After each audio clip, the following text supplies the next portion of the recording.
Is this your Bentley?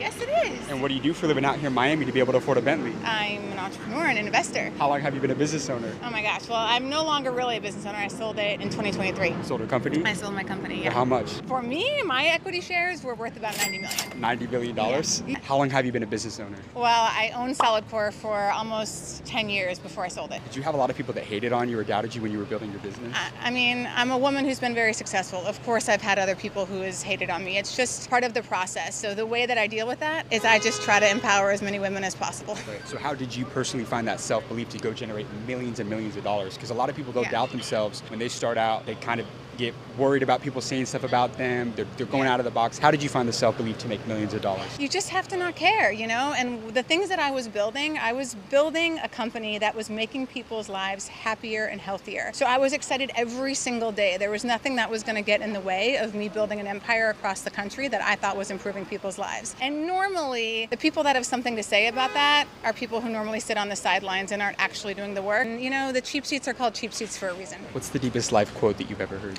Easy choices, hard life. Hard choices, easy life. It reminds me of this saying, the road to heaven often feels like hell, and the road to hell often feels like heaven. Yeah, you know, and like make decisions today that make you proud of yourself today and make you proud of yourself tomorrow. So like if you're going to go out drinking all day today, it might feel fun and good in the moment, but guess what happens the next day? You feel like you have low energy. I just don't put myself in those situations. Right. So was it all worth it? Was the sacrifice to build a $100 million company, was it all worth it? Oh my, I didn't feel like I sacrificed anything. I loved every part of it. I learned so much. My team was amazing. And I got to build a company that helped people create the strongest version of themselves. Like I would do it all again in a heartbeat. Можете да разгледате нашата селекция от продукти на тема финансова грамотност и предприемачество, като посетите линка в профила ни.